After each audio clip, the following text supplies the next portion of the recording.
ಎಸ್ಎನ್ಒ ಇವತ್ತು ಹಾಸನದಲ್ಲಿ ಜೆಡಿಎಸ್ ಬೃಹತ್ ಸಮಾವೇಶ ನಡೀತಾ ಇದೆ. ಭುವನಹಳ್ಳಿಯಲ್ಲಿ ನಡೀತಾ ಇರುವಂತಹ ಕಾರ್ಯಕ್ರಮ ಇದು. ಸಮಾವೇಶದಲ್ಲಿ ಮಾಜಿ ಪ್ರಧಾನಿ ದೇವೇಗೌಡರು, ಕೇಂದ್ರ ಸಚಿವ ಎಚ್ಡಿಕೆ, ಮಾಜಿ ಸಚಿವ ಎಚ್ಡಿ ರೇವಣ್ಣ ಭಾಗಿಯಾಗಿದ್ದಾರೆ. ಇನ್ನು ಸದ್ಯಕ್ಕೆ ಎಚ್ಡಿ ದೇವೇಗೌಡರು ಮಾತನಾಡ್ತಾ ಇದ್ದಾರೆ, ನೋಡೋಣ. ಮಾಜಿ ಶಾಸಕ ಸ್ನೇಹಿತರುಗಳೇ, ವಿವಿಧ ಸಂಘ ಸಂಸ್ಥೆಗಳ ಪದಾಧಿಕಾರಿಗಳೇ, ಇವತ್ತು ಈ ಜಿಲ್ಲೆಯಿಂದ ಜಾತ್ಯತೀತ ಜನತಾದಳ ಪ್ರಬಲವಾಗಿದೆ ಎನ್ನುವ ಒಂದು ಸಂದೇಶವನ್ನು ಇಡೀ ರಾಷ್ಟ್ರದ ಜನತೆಗೆ ಹಾಗೂ ನಾಡಿನ ಜನತೆಗೆ ಕೊಡ್ತಕ್ಕಂಥ ಒಂದು ಕಾರ್ಯಕ್ರಮ ಇದು. ಈಗ 2.5 ವರ್ಷದಲ್ಲಿ ಕಾಂಗ್ರೆಸ್ ಸ್ನೇಹಿತರು ಈ ಜಿಲ್ಲೆಯಲ್ಲಿ 2 ಸಭೆಗಳನ್ನು ಮಾಡಿದರು. ದಯಮಾಡಿ ನೀವು ಇಷ್ಟೆಲ್ಲ ದೂರದಿಂದ ಬಂದಿದ್ದೀರಿ, ಸಮಾಧಾನವಾಗಿರಬೇಕು. ನಾವು ಈ ರಾಷ್ಟ್ರದಲ್ಲಿ ಕುಮಾರಸ್ವಾಮಿಯವರ ನೇತೃತ್ವದಲ್ಲಿ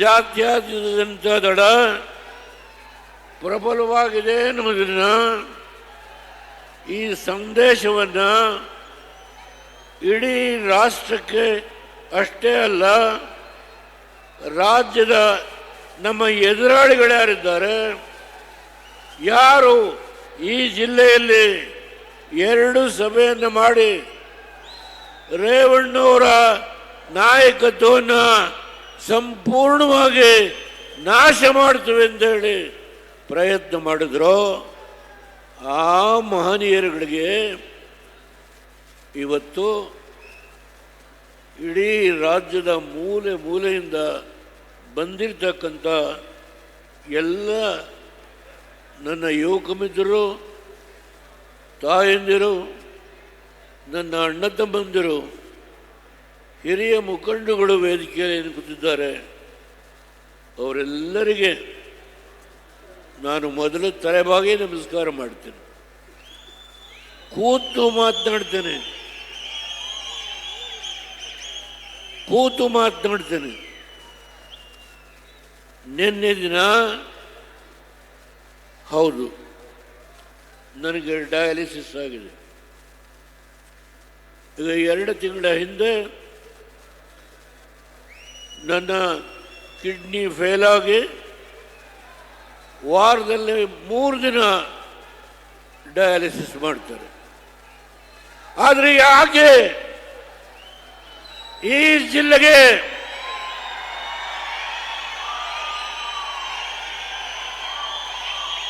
ಯಾವ ದೇವೇಗೌಡರನ್ನ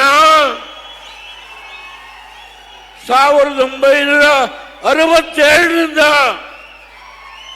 ಬೆಳೆಸಿ ಈ ರಾಷ್ಟ್ರದ ಒಬ್ಬ ಹಳ್ಳಿಯ ರೈತನ ಮಗ ಪ್ರಧಾನಮಂತ್ರಿ ಆಗಿ ಯಾವುದೇ ಒಂದು ಸಣ್ಣ ಲೋಪ ಇಲ್ಲದೆ ದೇಶವನ್ನ ಆಡಳಿತವನ್ನು ನಡೆಸಿ ಇಡೀ ಹಿಂದೂಸ್ತಾನದಲ್ಲಿ ಯಾವುದೇ ರಾಜ್ಯಕ್ಕೆ ಅನ್ಯಾಯ ಆಗಲಿಕ್ಕೆ ಬಿಡಲಿಲ್ಲ. ನಮ್ಮ ದೇಶ ವಿವಿಧ ಮತಗಳು, ವಿವಿಧ ಸಂಪ್ರದಾಯ, ವಿವಿಧ ಜಾತಿಗಳು ಇರತಕ್ಕಂಥ ಈ ದೇಶ ಇದು. ಸುಮಾರು 150 ಕೋಟಿ ಜನಸಂಖ್ಯೆ ಇರತಕ್ಕಂಥ ಈ ರಾಷ್ಟ್ರದಲ್ಲಿ ಹೌದು, ರಾಹುಲ್ ಗಾಂಧಿ ಹಾಸನಕ್ಕೆ ಬಂದರು. 10 ವರ್ಷದ ಹಿಂದೆ Deve Gowda is the beet among BJP.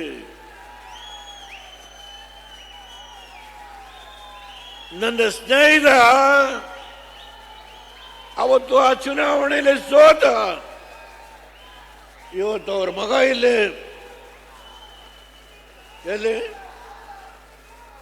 ಎಲ್ಲಿ ನಮ್ಮ ಹಾಸನದಿಂದ ಸ್ವರೂಪ್. ಯಾವ ಈ ಕ್ಷೇತ್ರ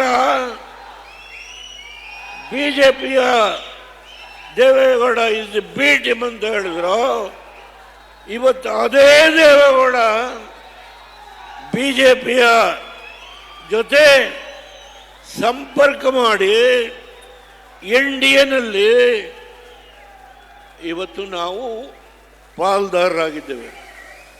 ಪಕ್ಕದಲ್ಲಿ ಕೂತಿರುವ ಕುಮಾರಸ್ವಾಮಿ ಕೇಂದ್ರದ ಬೃಹತ್ ಕೈಗಾರಿಕೆ ಉಕ್ಕು ಕೈಗಾರಿಕೆ ಮಂತ್ರಿಗಳಾಗಿದ್ದಾರೆ. ಇವತ್ತು ಈ ಜಿಲ್ಲೆಗೆ ಯಾವ ರೇವಣ್ಣವರು ಹಗಲು ರಾತ್ರಿ ದುಡಿದು ಈ ಜಿಲ್ಲೆಯ ಪ್ರಗತಿಗೆ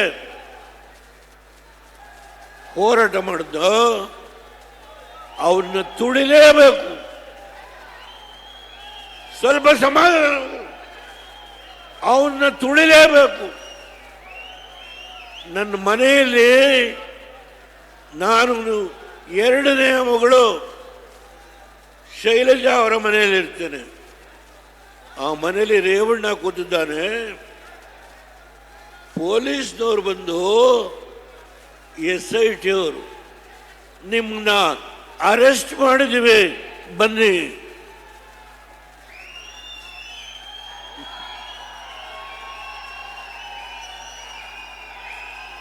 ನಿಮ್ಮನ್ನ ಅರೆಸ್ಟ್ ಮಾಡಿದ್ದೀವಿ ಬನ್ನಿ. ಈ ಮಾತನ್ನ ಹೇಳಿದವರು SITಯ ಅಧಿಕಾರಿಗಳು. ಇವತ್ತು SITಯ ಅಧಿಕಾರಿಗಳಿಗೆ ಉಡುಗೊರೆಯನ್ನ ಕೊಟ್ಟಿದ್ದಾರೆ.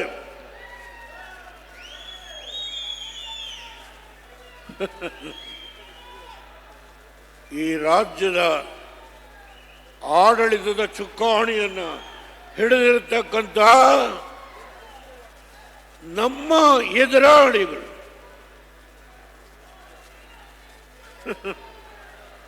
ಹೇಳ್ತಾರೆ, ಇವತ್ತು ರೇವಣ್ಣವ್ರನ್ನ ಮುಗಿಸ್ಲಿಕ್ಕೆ, ರೇವಣ್ಣವ್ರನ್ನ ಕುಟುಂಬವನ್ನು ಮುಗಿಸ್ಲಿಕ್ಕೆ ಯಾವ SIT ಅಧಿಕಾರಿಗಳಿದ್ದಾರೋ ಅವರಿಗೆ ಉಡುಗೊರೆಯನ್ನು ಕೊಟ್ಟಿದ್ದಾರೆ. ಉಡುಗೊರೆಯನ್ನು ಕೊಟ್ಟಿದ್ದಾರೆ. ಯಾವ ದೇವೇಗೌಡ, ನನಗೆ 93 ವರ್ಷ ವಯಸ್ಸು. ಈ ಆತ್ಮ ಇದೆಯಲ್ಲ, ಈ ಆತ್ಮ ಸ್ವಚ್ಛವಾಗಿದೆ. ಯಾರ ಹಂಗಿಗೆ ನಾನು ತಲೆಬಾಗಲಿಲ್ಲ. ದುಡಿದಿದ್ದೇನೆ, ಕಷ್ಟಪಟ್ಟಿದ್ದೆ. ನನ್ನ ಜಿಲ್ಲೆಯಲ್ಲಿ ಒಂದು ಸಾರಿ ನನ್ನನ್ನು ಸೋಲಿಸಿದ್ರು ಹೊಳೆ ನರಸೀಪುರದಲ್ಲಿ. ಕಾರಣ, ಒಂದು ಸಿನಿಮಾ ಥಿಯೇಟರ್ನ ಕಟ್ಟಿದ್ರು ಅಂತ ಹೇಳಿ ಅದಕ್ಕೆ ದೊಡ್ಡ ಅಪಪ್ರಚಾರ. ನನ್ನ ಸೋಲಿಸಿದ್ರು. ನಾನು ಅದ್ರ ಬಗ್ಗೆ ಚರ್ಚೆ ಮಾಡಲ್ಲ. ಆದರೆ ಯಾವ ದೇವೇಗೌಡನ್ನ ಸೋಲಿಸಿದ್ರೋ ಅದೇ ದಿನ 91ರಲ್ಲಿ ಇದೇ ಹಾಸನ ಜಿಲ್ಲೆಯಿಂದ ನನ್ನನ್ನು ಲೋಕಸಭೆಗೆ ಕಳಿಸಿ. ಆ ಪುಣ್ಯಾತ್ಮರಿಗೆ ನಾನು ತಲೆಬಾಗಿ ನಮಸ್ಕಾರ ಮಾಡ್ತೀನಿ. ಯಾವ ಜನ ನನ್ನನ್ನು ತುಳಿಬೇಕು ಅಂತ ಪ್ರಯತ್ನ ಮಾಡಿದ್ರು, ನನ್ನ ವಿರುದ್ಧ ಹಲವಾರು ಕೇಸ್ಗಳನ್ನು ಹಾಕಿದ್ರು, ಅದೆಲ್ಲವನ್ನು ಮೆಟ್ಟಿ ನಿಂತು 1999 ಲೋಕಸಭೆ ಕಳಿಸಿದ್ರು. ಇಲ್ಲಿ ರೇವಣ್ಣವರಿದ್ದಾರೆ, ಇಲ್ಲಿ ಕುಮಾರಣ್ಣವರಿದ್ದಾರೆ. ಕುಮಾರಣ್ಣವರು 25 ವರ್ಷದ ಹಿಂದೆ ದುಡ್ಡು ಕೊಟ್ಟು ಜಮೀನು ತಗೊಂಡ್ರೆ ಅದ್ರ ಮೇಲೆ ಅವರು ಗೋಮಾಳ ಬರೆಸ್ಕೊಂಡಿದ್ದಾರೆ, ಸುಳ್ಳು ರೆಕಾರ್ಡ್ ಮಾಡಿಸಿದ್ದಾರೆ, ಹರಿಜನ ಜಮೀನನ್ನು ಬರೆಸ್ಕೊಂಡಿದ್ದಾರೆ. ಅವ್ರ ಮೇಲೆ ಕೇಸ್. ರೇವಣ್ಣವರು ಅವರ ಮಕ್ಕಳನ್ನ ಮುಗಿಸ್ಬೇಕು. ಯಾಕೆ ಈ ಜಿಲ್ಲೆನಲ್ಲಿ ಜಿಲ್ಲಾ ಪಂಚಾಯತಿ, ಡೈರಿ, ಜಿಲ್ಲಾ ಬ್ಯಾಂಕು, ಇವತ್ತು ಯಾವುದೇ ಸಂಸ್ಥೆಗಳಿರಲಿ ಅವೆಲ್ಲವನ್ನ ನಿಮ್ಮೆಲ್ಲರ ಬೆಂಬಲದಿಂದ ಪ್ರತಿಯೊಂದು ಜಾತಿಗೆ, ಪ್ರತಿಯೊಂದು ಸಮುದಾಯಕ್ಕೆ ಅವರಿಗೆ ಶಕ್ತಿಯನ್ನು ಕೊಟ್ಟು ಅವ್ರನ್ನ ಗೆಲ್ಲಿಸ್ಕೊಂಡು ಬರೋದ್ರ ಮುಖೇನ ಈ ಜಿಲ್ಲೆಯಲ್ಲಿ ಜಾತ್ಯತೀತ ಜನತಾದಳ ಪ್ರಬಲವಾಗಿದೆ. ಇದನ್ನು ಮುಗಿಸ್ಬೇಕು. 2 ಕಾರ್ಯಕ್ರಮ, 2 ನನಗೆ ಆನಂದ. ನಿನ್ನೆ ಡಯಾಲಿಸಿಸ್ ಮಾಡಿದ್ರು, ಆನಂದ. ನಾನು ನೋಡಿದೆ ಜನ,